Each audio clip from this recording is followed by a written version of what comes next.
Okay guys, this is our last video in the thermodynamics series, and our goal is to relate the Gibbs energy of a reaction to the equilibrium constant of a reaction. And so what I'm going to do is tell you the story of two delta G's. And so what we're plotting in this graphic here is the Gibbs energy of a reaction as a function of the reaction progress that takes us from reactants to products. So on this side of the graph, we have pure reactants in our system, and the value here represents the sum of the Gibbs energy for all of the reactants. On the other side of the graph here, we have pure products, and this value of the Gibbs energy represents the sum of the Gibbs energy for all of the products.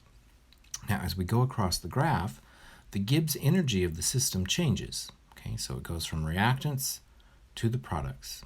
And what we've learned how to calculate in the last video is the difference between the Gibbs energy of the products and the Gibbs energy of the reactants. Under standard state conditions, that's our delta G circle. In this case, the delta G is less than 0, that is, the Gibbs energy decreases as you go from reactants to products. But along the way, the Gibbs energy G changes smoothly from the reactants to the products. And this is where the second delta G comes into play. This is going to be a delta G with no circle, and it represents the slope of this Gibbs energy curve. So initially, when we're near pure reactants, the Gibbs energy of reaction, delta G with no circle, has a negative value. See the negative slope here? The delta G with no circle is negative. If you go to all products, however, the delta G with no circle has a positive value. Okay? And the sign of that second delta G with no circle, indicates the direction of spontaneity.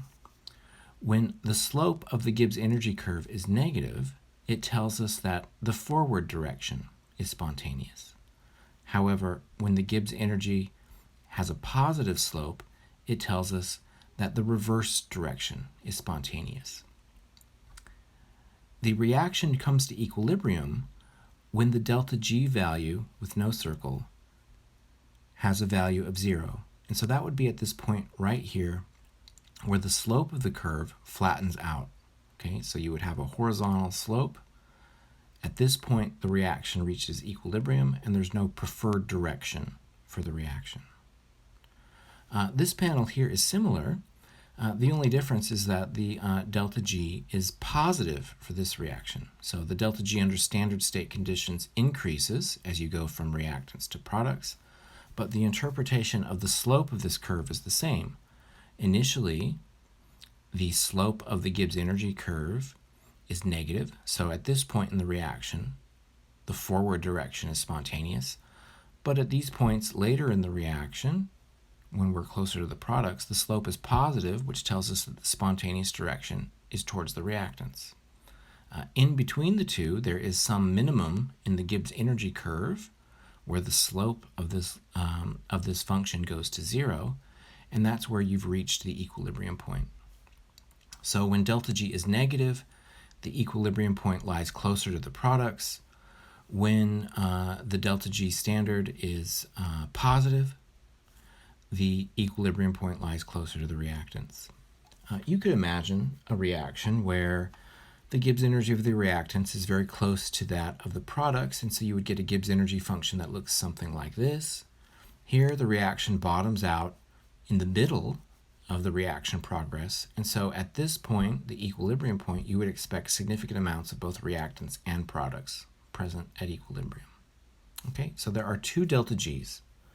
There's the delta G circle, which is the difference between the products and the reactants under standard state conditions. And then the second delta G is the slope of this curve, okay, which is valid for non-standard conditions. In this slide, we represent we connect the delta G value with the equilibrium constant. And so K here represents the so-called thermodynamic equilibrium constant. And here there's a few rules for it. Okay, so you express gases in terms of their partial pressures. You express solutes in terms of polarities. If you have a reaction involving only solutes, then the thermodynamic equilibrium constant equals the Kc value that we've worked with in the past. If you're dealing with reactions involving only gases, then the thermodynamic equilibrium constant is the Kp value. And this formula here, which we won't prove, relates the two delta G values. Okay, so the standard Gibbs energy of reaction and the non-standard Gibbs energy of reaction are related to one another, and there's a correction term involving the reaction quotient that we've learned how to calculate in the past. Okay, so this is a very general relationship that we'll use in some calculations. Under equilibrium conditions, delta G with no circle equals 0, and the reaction quotient equals K. And so if you set this equal to 0 and you turn the Q into a K, you can relate delta G circle to the equilibrium constant K through this relationship here. Okay, and so we want to be able to use this equation for non-standard conditions, and we also want to be able to use this equation to relate the equilibrium constant to the change in the Gibbs energy, and vice versa. Given the Gibbs energy of a reaction, we also want to be able to calculate the equilibrium constant. And so in this problem, we are given a reaction involving the decomposition of ammonia into hydrogen and nitrogen.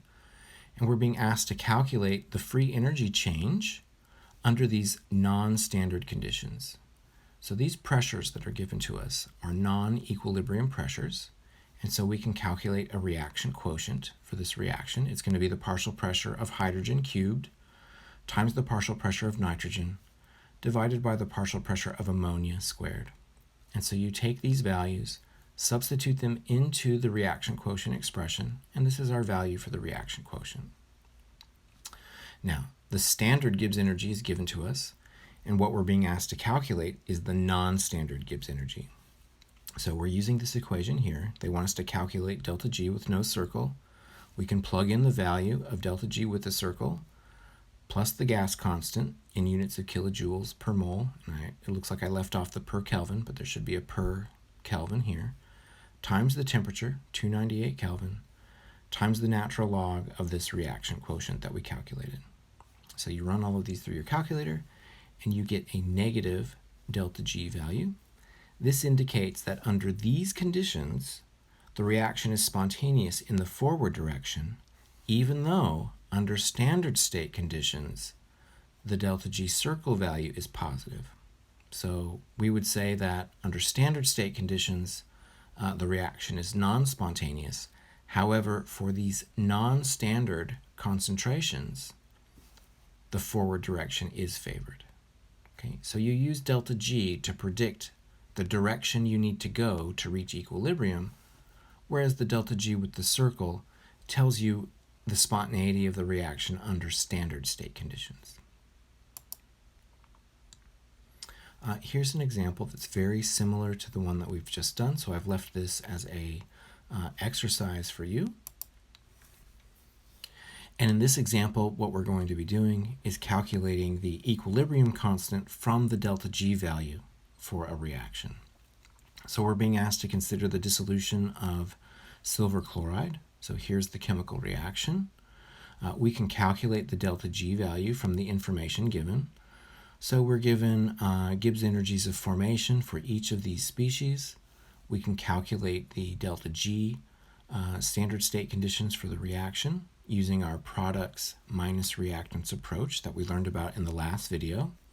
And then the new bit is relating the equilibrium constant K to the standard Gibbs energy of reaction. We need to do a little bit of algebra, so we have to rearrange this equation and solve for the equilibrium constant.